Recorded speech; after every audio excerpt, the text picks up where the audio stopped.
Now the biosphere reserves are the special category. Remember that they are the latest thing in the in situ conservation. So that's why India has only 14 as per NCERT, but the latest figure is 18. India has 14 as per the NCERT biosphere reserves. They are special category of protected area of land. They can be the land area or otherwise they can be the terrestrial. So I have already told you marine biosphere reserves are also there and terrestrial also. When we say marine, we are talking about the coastal area. So they are either on the land or in the coastal environment where people are an integral part of ecosystem or this system of conservation. Reason is when national parks were set up, when wildlife sanctuaries were set up, humans were not allowed to go venture out into them more. But we all know there are tribal people who always stay in next to the forest. They are always a part of forest and they are taking care of forest. And those who are living in cities are creating the problem with the forests.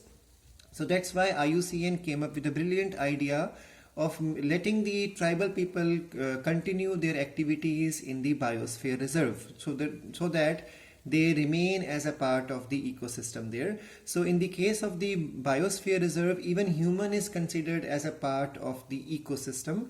So India has 14 biosphere reserves, and a biosphere reserve is divisible into three categories. I mean, three portions in a biosphere reserves are there.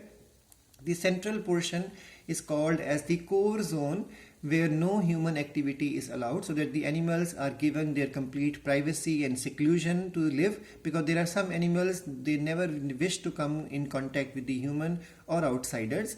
And then we have an area around the core zone which is called as the buffer zone, where limited human activity is allowed. For example, entering into the forest to collect honeybee and then go back, entering into the forest and collect some fruits and then go back. Such type of activities are allowed in the buffer zone.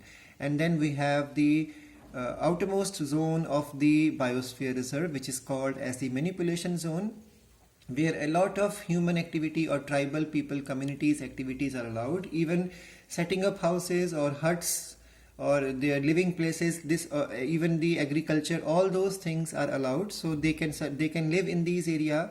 They can venture into buffer zone, but they cannot settle in the buffer zone. They can settle in the manipulation zone and can even perform agricultural activities in the manipulation zone. So this is the latest concept which has come up, that is the biosphere reserve.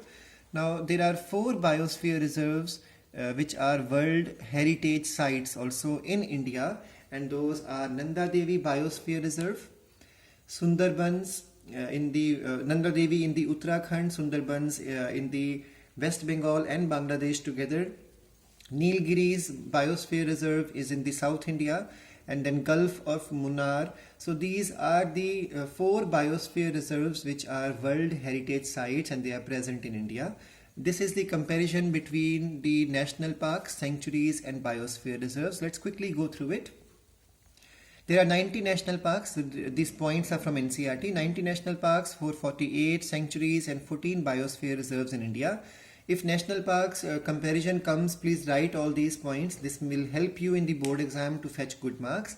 National parks are smaller in size. Sanctuaries also smaller in size. Biosphere reserves go into thousands of squares of kilometer. In national parks, the attention is given to only one species. In sanctuary, attention is given to only one species. But in the case of the biosphere reserve, attention is given to the complete community. That means even human is taken as a part of the biosphere. In national parks, no interference is allowed of human except for in some of the buffer zones in the national parks. In sanctuary, limited interference is allowed, and in the case of the biosphere reserves, no interference is allowed in the core zone, some interference is allowed in the buffer zone, and settlement is allowed in the outermost zone. Tourism is permissible, but it is generally discouraged in national park. Tourism is very much welcome in the case of the sanctuaries, and no tourism is allowed in the biosphere reserve. Research, management, all these things are lacking in the case of the national parks and sanctuaries, but research and management is carried out in a scientific manner in the biosphere reserve. Attention is not given to the gene pool in both national parks and the sanctuaries, but attention is given to the gene pool. Now, national parks are basically plant and animal-based type of type of conservation concept. Sanctuaries are, because wildlife sanctuary is the complete name, so they are animal-based programs for conservation. And when we say biosphere reserve, it is a conservation system in which plants, animals, and tribal humans are also included in the system. National parks boundaries are set up by the state legislation. Sanctuaries do not have any boundaries, and the biosphere reserve also has its boundaries defined by the state legislation. Now, there is something missing in NCERT, but it has come oftenly in the board exam, is the Ramsar sites.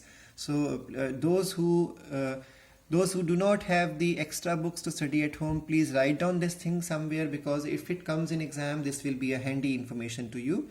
It is not explained in NCERT. Ramsar sites are actually in 1971 in Iran. At a place called as Ramsar, and a convention happened, a meeting happened, and that meeting was to save wetlands. We all know what are wetlands. So wetlands are of international importance, we all know. So all those wetlands are supposed to be protected. This became a treaty in 1971 by UNESCO and came into force in 1975. And Ramsar sites are the wetland sites which are of international importance, and the in Ramsar Sites Treaty, it was decided to have conservation as well as sustainable use of the area where waterfowls are living. Waterfowls are the birds which dwell in the wetlands. So in 2016 report, it was 169 nations have 2,231 sites of Ramsar sites. And these Ramsar sites include marine water, wetlands, coastal wetlands, inland wetlands, and artificial wetlands also. India has 41 Ramsar sites, for example, Chilka Lake in Odisha and the Vular Lake in the Kashmir. So remember these two examples of the Ramsar sites in India. Now after that, let's start with the last topic, and that is the XII conservation. And this conservation takes place outside the natural habitat of the living organism.